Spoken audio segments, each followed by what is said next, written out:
Solo6080 commented, "This is why I'm subbed to you, man. You're literally the perfect mix of delusional and rational in all the right ways, and one of the few people I don't want to throw a brick at. Are you happy, Solo6080? Are you? Look what you made me do."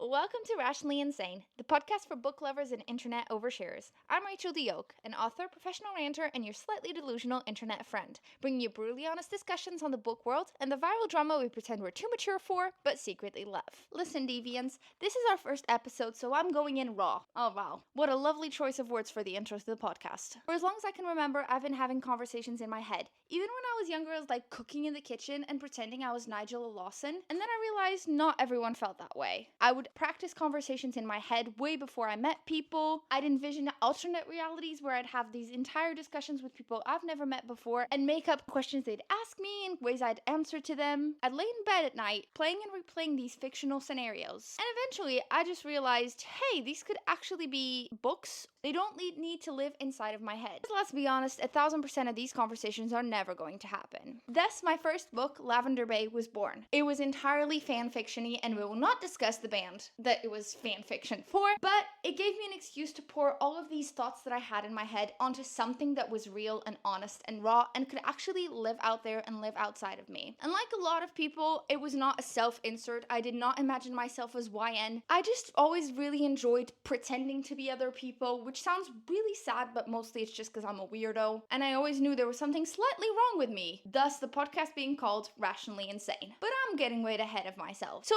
Lavender Bay was actually published. I did it all by myself with like a $20 budget. Turns out nowadays you can basically publish an entire book without having to spend a penny. Aside from like a Pro Canvas subscription. Please don't mock my book covers. I worked hard on those. But then came the sort of hard part because I realized, hey, I have a book out there and nobody's ever gonna know that the book exists. So I had to actually start creating social media content about it, and that was a whole other can of worms. There's nothing more awkward than sitting in front of a camera and being like, hey, will you buy my book? Like, nobody wants to hear that. So I just started riffing off of my thoughts. Anything that was stuck in my mind in a loop for too long, I just pull out the camera, make a little video of it, and put it on YouTube and TikTok and Instagram. And maybe that's how you found me. And yeah, every now and again, I'd like rattle about my books. I actually managed to do it for long enough to get 40,000 followers on Instagram and write 2 more books completing my trilogy, because your girl does not do anything half-assed. I publish 1 book, I might as well publish 3 in one go. And then I created a Substack because I wanted to go even deeper and just keep yapping about my love for fan fiction and cliche books and complain about a lot of book tropes, let's be honest, because I'm a real big complainer. And that was great.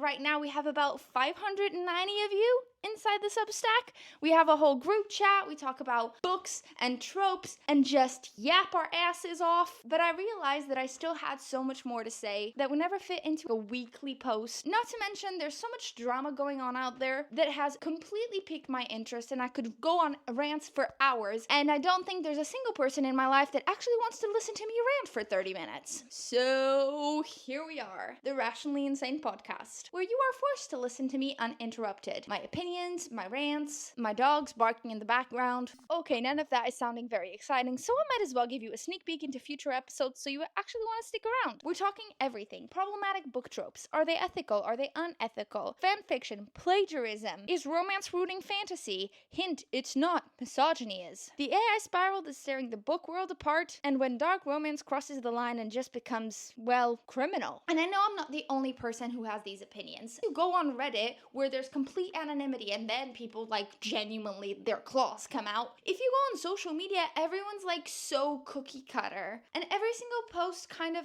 has to fit into a certain mold in order for the algorithm to push it, in order for people to interact with it, and everybody's so fucking afraid of being cancelled. So maybe this is my way of having anonymity as well. You don't have to see my face, you just have to know that I'm pacing around my kitchen. And maybe that's hypocritical of me, but it does make me feel a little bit more confident. So if you're into getting unfiltered takes of the book world, or just need someone to give you a rundown of the latest BookTok drama without you actually having to sit through 50 different TikToks that tell the story in a slightly different way, but all kind of piss you off, then this is the place to be. Subscribe to the podcast, follow it, download the episodes, that really helps, and let's get this party started.